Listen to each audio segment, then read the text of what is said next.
Abo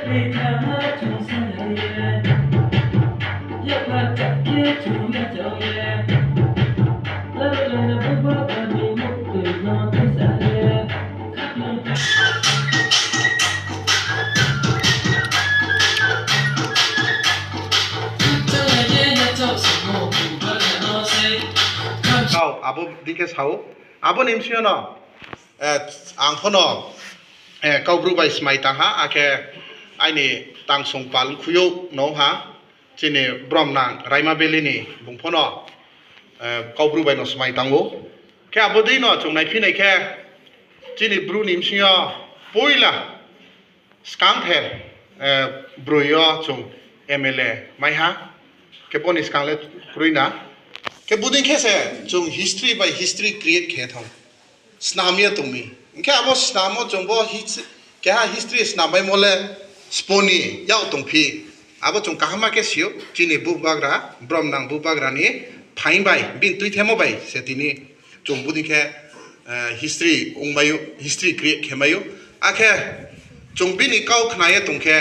buskang pho buding ke no chung history ke mai nai history chini chini dophan bo ye chin tripura sani bo ye chini 19 dophan bo ye bangma ham panda ungnai bose chung arok ma nang phi chung buno logeri nang nai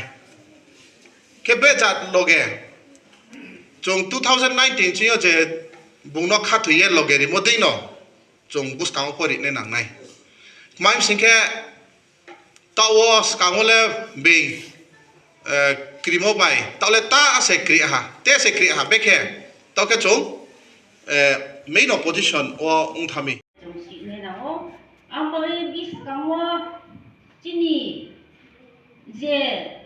agar mo de khopchui mo de aboro ro ko chini emile chin jagan som pia bo chung abo joto su ma sanai aboro ro ko je chini khopchui mo khopchui mo to mo aboro ro ko chung sa ke chung no ko bung nang phunai hi asa makheo chini tripura mo than jingyo ko akhe tinio ro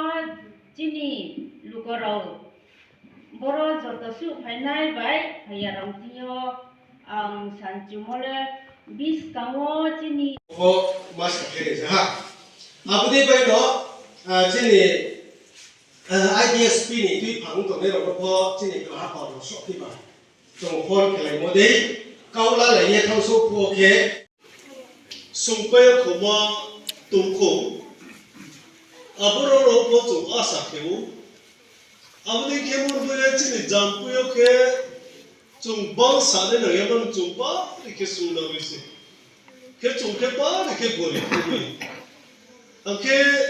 chini prom no MLA